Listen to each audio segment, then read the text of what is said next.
स्वागत है दोस्तों आपके अपने चैनल फ्यूचर पर, जिसमें आज हम चर्चा करेंगे जैन धर्म एवं दर्शन के बारे में। और आगे बढ़ने से पहले चैनल को सब्सक्राइब जरूर कर लें। तो शुरू करते हैं। जैन धर्म की स्थापना। देखिए, जैन धर्म की स्थापना ऋषभदेव द्वारा की गई थी। जैन धर्म और बौद्ध धर्म, इन दोनों को प्रतिक्रियावादी धर्म कहा जाता है। 6ठी शताब्दी ईसा पूर्व में भारत में लगभग 62 धार्मिक संप्रदायों की स्थापना हुई थी, जिसमें से 2 महत्वपूर्ण बौद्ध एवं जैन धर्म हैं। जैन धर्म एक्सट्रीम लेवल पर जाकर चीज़ों को सोचता है, जैसे बौद्ध धर्म मध्यम मार्गी है, जैन धर्म कट्टर अहिंसावादी है। बहुत कठिन तप और जीवन से जैन धर्म चलता है। जैन धर्म में कुल 24 तीर्थंकर हुए। 24वें तीर्थंकर महावीर स्वामी हैं, जिनके बचपन का नाम वर्धमान था, और 23वें तीर्थंकर पार्श्वनाथ हैं। ये 24 तीर्थंकरों की लिस्ट है, एक बार देख लीजिएगा।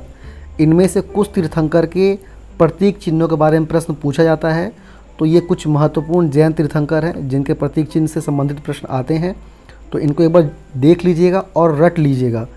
ऋषभदेव का प्रतीक चिन्ह बैल था। अजीतनाथ का प्रसिद्ध चिन्ह हाथी है।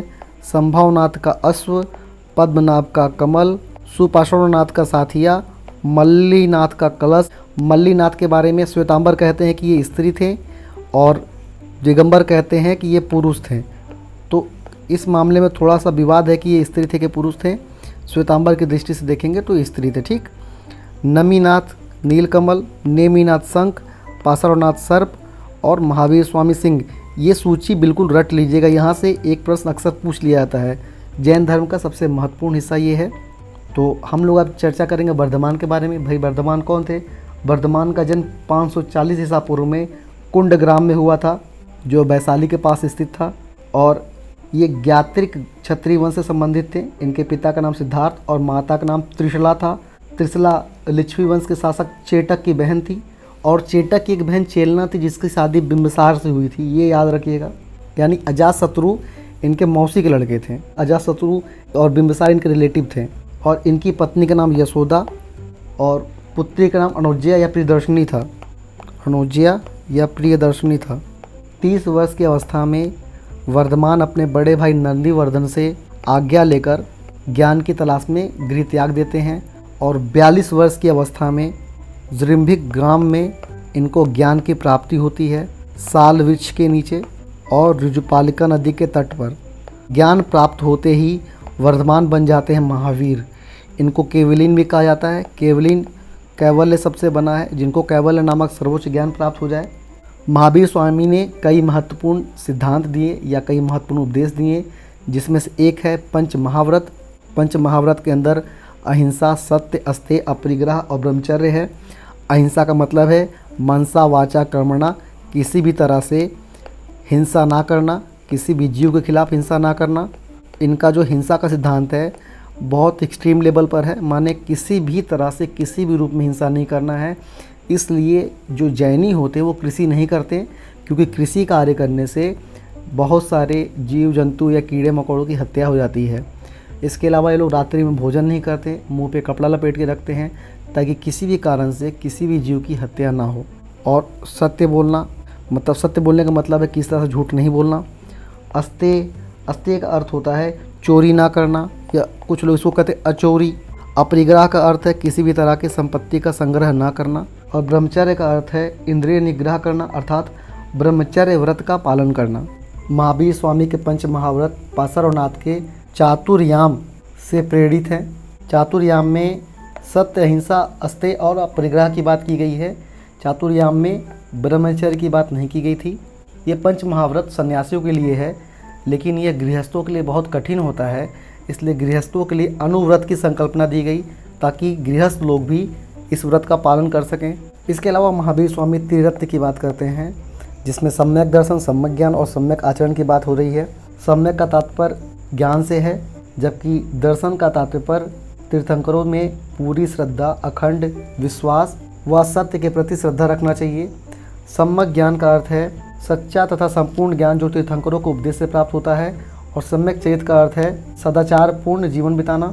जैन धर्म का एक महत्वपूर्ण सिद्धांत है स्यादवाद। स्यादवाद का अर्थ है कि दुनिया में कोई भी ज्ञान पूर्ण नहीं है, हर ज्ञान सापेक्ष है। इसका सबसे अच्छा उदाहरण जैन दार्शनिक देते हैं। कुछ अंधों को एक हाथी के पास ले जाया गया तो उन्होंने अपने अपने हाथ से स्पर्श करके, किसी ने उसके पैर पकड़ के बताया कि यह खंबा है, किसी ने उसके पूंछ को पकड़ के बताया कि यह झाड़ू है, किसी ने हाथी के कान को पकड़ के बताया कि यह सूप है।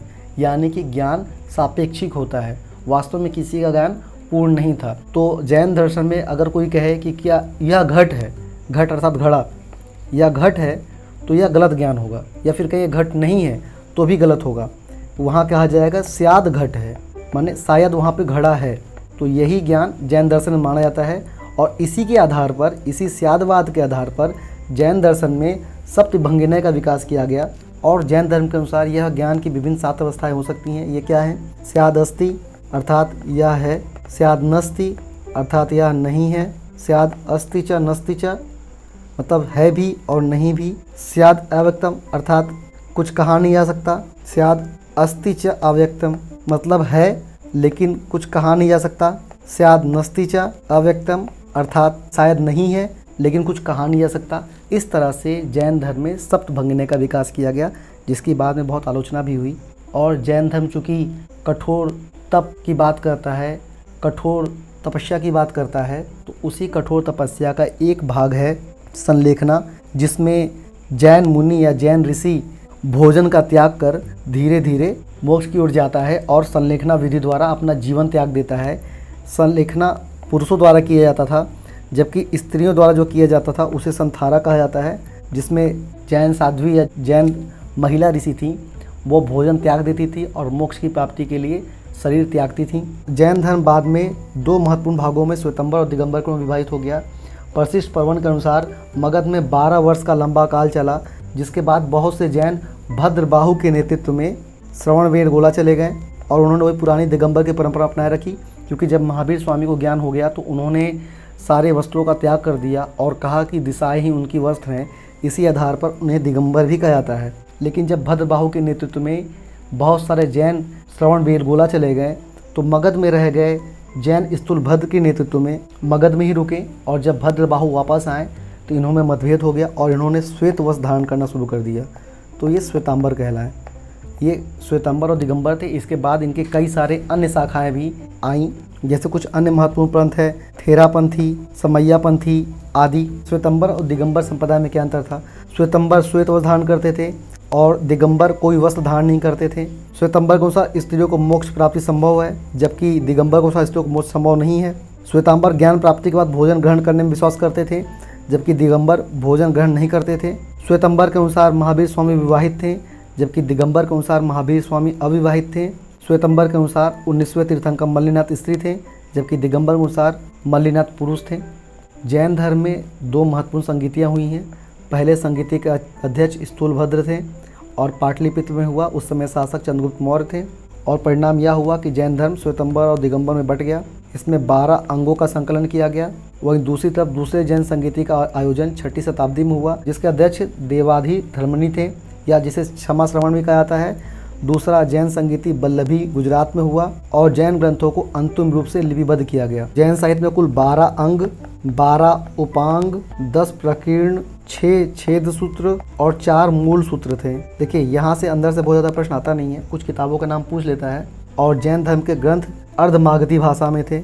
यह प्रश्न खूब पूछता है, तो इस तथ्य को याद रखिए किस भाषा में जैन ग्रंथ थे, तो अर्धमागधी भाषा में थे। जैन धर्म के कुछ महत्वपूर्ण ग्रंथ है, जैसे भगवती सूत्र। भगवती सूत्र का नाम अक्सर पूछ लेता है। इसमें 16 महाजनपदों का उल्लेख है। 16 महाजन के बारे में डिटेल वीडियो बनाया गया है, एक बार उसको जाके जरूर देखिए, वहाँ से भी अक्सर प्रश्न आ जाते हैं। इसके अलावा आचरांग सूत्र, परिशिष्ट पर्वन, इसकी रचना हेमचंद ने किया था। कुछ अन्य महत्वपूर्ण ग्रंथ, उनके रचनाकार इसको देख लीजिएगा। कल्पसूत्र के भद्रबाहु, स्यादवाद मंजरी के मल्लिसेन, न्यायावतार के सिद्धसेन दिवाकर, न्याय दीपिका के धर्मभूषण, पंचविंशति के पद्मनंदी, परिशिष्ट पर्वन के हेमचंद, द्रव्य संग्रह के नेमीचंद, तत्वार्थ सूत्र के उमा स्वामी, श्लोक वर्तिका का विद्यानंद स्वामी और प्रवचन सार के कुंद।